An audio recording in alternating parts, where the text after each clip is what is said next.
విశాఖలో మాజీ మంత్రి గుడివాడ అమర్నాథ్ మాట్లాడుతున్నారు. లైవ్ లో చూద్దాం. 2 సంవత్సరాలుగా అనేక ఉదాహరణలు చూసాం. అసలు నిన్నటి సంఘటన మనం చూస్తూ ఉంటే అసలు రాష్ట్రం భవిష్యత్తు చేజారిపోతూ ఉంది. ఇదే కొనసాగితే మన రాష్ట్రానికి ఇంకా భవిష్యత్తు ఉండదు అనేటువంటి అభిప్రాయం కలుగుతూ ఉంది. గాదే సాయి కృష్ణ అనేటువంటి 23 ఏళ్ల యువకుడిని మే 9వ తారీఖున వారి తల్లిని పిలిచి తాను ఎక్కడున్నాడో కనుక్కొని 10వ తారీఖున కృష్ణలంక పోలీస్ వారి కస్టడీలోకి తీసుకొని తల్లిని అనేక మార్లు స్టేషన్కి పిలిపించి చివరికి తల్లి నా కొడుకు ఏమైపోయాడో అనేటువంటి విషయాన్ని పట్టుకొని అనేక మార్లు పోలీస్ స్టేషన్ తిరిగితే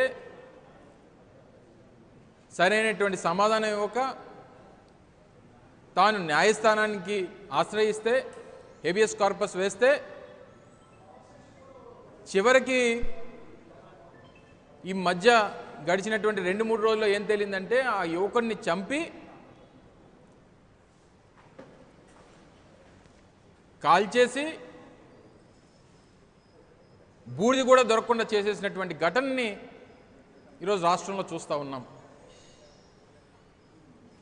బహుశా నాకు తెలిసి భారతదేశ చరిత్రలో ఏ రాష్ట్రంలో కూడా ఇటువంటి సంఘటన ఎక్కడ కూడా ఏ రాష్ట్రం కూడా చూసుండదు.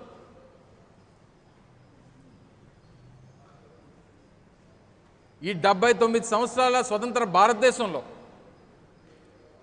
ఆంధ్రప్రదేశ్ రాష్ట్ర చరిత్రలో ఇటువంటి ఘటన ఎప్పుడు కూడా ఏ ప్రభుత్వంలో కూడా చూసుండరు ఎవరు కూడా.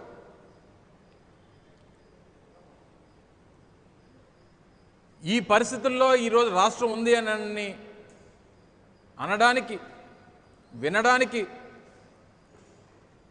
రాష్ట్ర ప్రజలు సిగ్గుపడతా ఉన్నారు. ఇటువంటి ప్రభుత్వాన్ని అధికారంలో తీసుకొచ్చినందుకు, ఇంత చేతకాని ప్రభుత్వాన్ని అధికారంలో కూర్చోబెట్టినందుకు, మొదట్లోనే వారు అధికారంలోకి వచ్చినటువంటి కొత్తలోనే అనుకున్నాం, ఏ రోజైతే ముఖ్యమంత్రి కొడుకు రోడ్ల మీదకి వచ్చి ఈ రాష్ట్రంలో ఇంకా అంబేద్కర్ గారి రాజ్యాంగం నడవదు, కేవలం రెడ్ బుక్ రాజ్యాంగం మాత్రమే నడుస్తుంది, దానికి రాష్ట్ర ప్రజలందరూ కూడా సిద్ధపడి ఉండాల్సిందే అని చెప్పి ఏ రోజైతే ముఖ్యమంత్రి కొడుకు చెప్పాడో ఆ రోజు నుంచి ఈ రాష్ట్రంలో లా అండ్ ఆర్డర్ అనేటువంటిది పూర్తిగా దిగజారిపోయింది అనేటువంటి దానికి నిన్న జరిగినటువంటి ఘటన ఒక ఉదాహరణ అనేటువంటి విషయాన్ని తెలియజేస్తా ఉన్నా. నిన్న ముఖ్యమంత్రి, ఉప ముఖ్యమంత్రి, ప్రభుత్వ పెద్దలందరూ కూడా కూర్చొని దీని మీద ముఖ్యమంత్రి గారు ఏమా సీరియస్గా ఉన్నారనేటువంటి ఒక కలరింగ్ ఇచ్చి మొదట్లో సీఐని విఆర్ అన్నారు, నిన్న సస్పెండ్ అన్నారు, ఈరోజు తెల్లవారి చూస్తే ఆ కృష్ణలంక సీఏ మీద మర్డర్ కేసు పెట్టారు. అంటే ప్రభుత్వం ఆ వ్యక్తిని, సాయి కృష్ణ అనేటువంటి వ్యక్తిని చంపేశాం అనేటువంటి దాన్ని ఈరోజు పెట్టినటువంటి ఎఫ్ఐఆర్తో నిర్ధారించారు. కోర్టులో ఏం చెప్పారు? 29వ తారీఖు కల్లా కోర్టు ఆ వ్యక్తిని హాజరుపరచమంటే దాని మీద ఎంక్వైరీ చేస్తున్నామని చెప్పి కొన్ని రోజులేమో ఆ కుర్రవాడిని తీసుకొని వచ్చాం, ఎంక్వైరీ చేశాం, విడిచిపెట్టేశామని చెప్పి కొన్ని రోజులు. అసలు ఒక వ్యక్తి మీద వారెంట్ ఉన్న తర్వాత, వారెంట్ ఉన్నటువంటి వ్యక్తిని తీసుకొని వచ్చి స్టేషన్లో పెట్టిన తర్వాత మళ్ళీ కోర్టు తాలూకా అనుమతి లేకుండా విడిచిపెట్టేటువంటి దానికి మీకు ఎవరిచ్చారు అధికారం అనేటువంటిది ఈ సందర్భంగా అడుగుతా ఉన్నాను. ఆ తప్పుడు మాటలు చెప్పడానికి ఎవరిచ్చారు మీకు అధికారం? చివరికి మీరు పెట్టినటువంటి చిత్రహింసలు, మీరు అప్లై చేసినటువంటి 3rd డిగ్రీ, వీటన్నిటిని తట్టుకోలేక మరణిస్తే తీసుకెళ్ళి బూడిద చేస్తారా?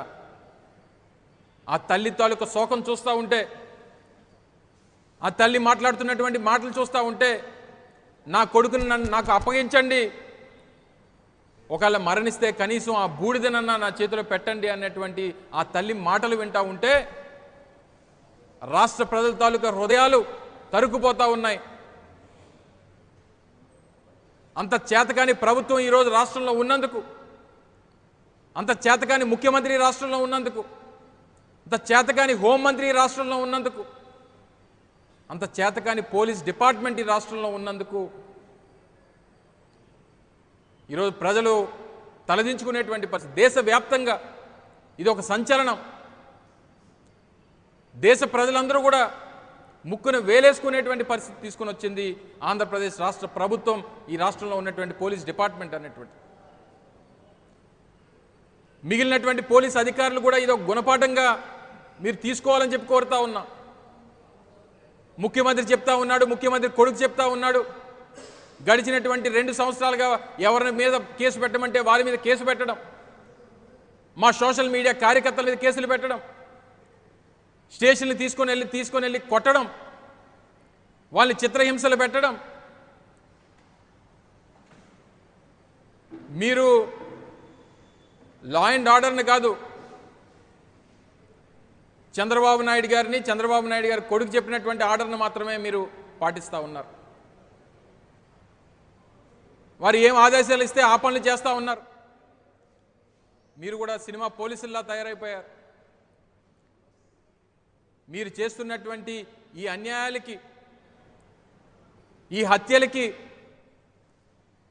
ప్రధాన ముద్దాయి ఈ రాష్ట్ర ముఖ్యమంత్రి చంద్రబాబు నాయుడు అనేటువంటి విషయాన్ని తెలియజేస్తా ఉన్నా. A1గా చంద్రబాబు నాయుడుని పెట్టాలి, ఈ రాష్ట్ర హోంమంత్రిని పెట్టాలి. ఈరోజు ఏదో మీరు